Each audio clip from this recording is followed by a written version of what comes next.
Sean Hill, part of Cutting Edge Fitness, and basically what we're going to go over today, what we're going to do is go over, we're doing heavy shoulders, which is traps. We're doing heavy traps, bis and tris today. So basically we're just going to explain some of the workouts that we're doing, explain the fundamentals of them, and kind of go into what body parts are kind of hitting right now. Okay, basically the first exercise that we did was Smith machine shrug.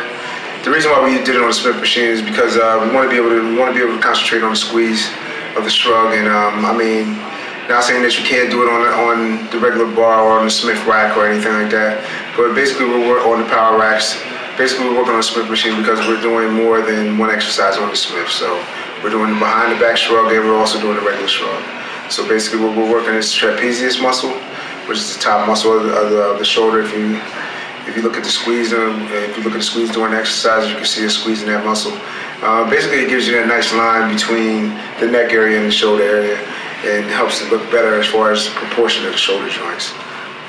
Okay, the second exercise of the day was the behind the back Smith machine shrug, which basically we're just hitting a different angle of the trapezius muscle. We're basically just trying to work the angles, still trying to get the squeeze on the muscle that we're trying to get, but basically just hitting different angles of the muscle so we can get the most out of the muscle. So basically we can get a very good lines, good look in the shrug, in the traps.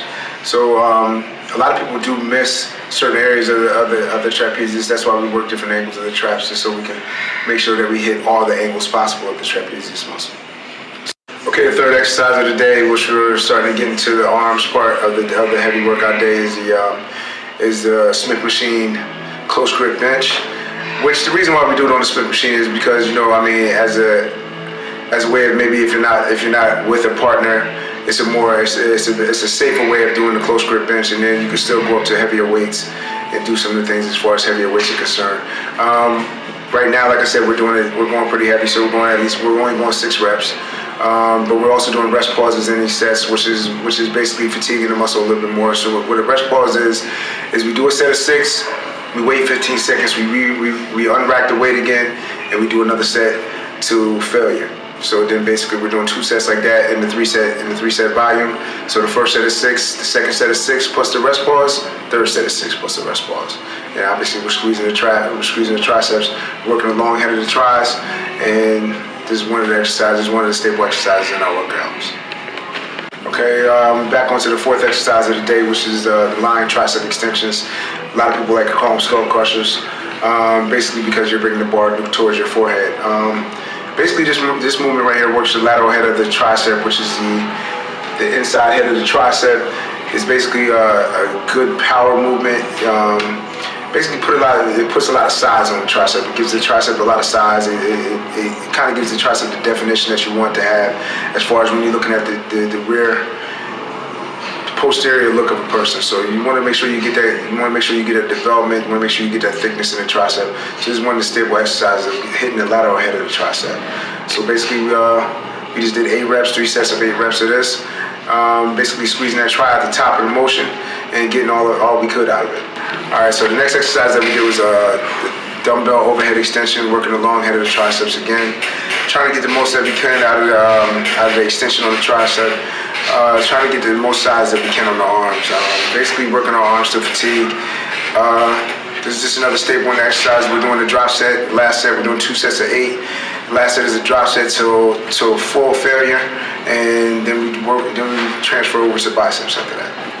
Okay, so the next exercise of the day is the bicep curl, bicep straight bar curl, which works the short head of the bicep. Basically the power part of the bicep adds the size to the bicep that you want to get that nice size, the nice full look into the bicep. Basically we did 3 sets of 6 with 2 rest pause sets in between. Like I said, like I explained, the rest pause before is after a set, you put the bar back down, you wait 15 seconds, re-unrack the bar, and you go until you get to failure. Basically we did 2 sets like that. So basically we're just trying to hit the bis as hard as we can in this particular, and we're going as heavy as we can in this particular exercise. Okay, the next exercise is the behind the back cable curl, which basically we're working a long head of the bicep. Basically, this is the head that you want. I mean, this is what gives you that nice long look into your bicep. It's also the muscle that is the peak of the bicep. So when you make that muscle, you get that nice peak of the bi. Basically, this movement that we're doing behind the back, it hits that long head. Basically, you do some of these other movements. We're doing incline dumbbell curls or anything else like that. We could target that long head of the bicep. Because of the bicep, because we're breaking those muscles down, and the bicep is broke out into two different areas. So now we want to hit both areas of the body. We want to make sure we get to hitting all angles. Like I said before, we want to hit all angles of each body part, so we make sure we hit different angles of the muscles. Okay, the next exercise is the rope cable curl, when we're hitting the brachial muscle, which is the deep tissue between the bicep and tricep. Honestly, what it does is gives you that nice full look of the arm. It's an extension of the bicep, but it also is connected down to the forearm muscle, so it gives you that nice, it creates that nice look from the forearm to the arms, and it gives you that nice full look into the arms that you're looking for, as far as giving you a more full all-around development of the arms. Okay, at the conclusion of the workout, I want to thank you for coming and joining us today. We'll be on the lookout for more cutting-edge fitness workouts coming to you soon. Thank you.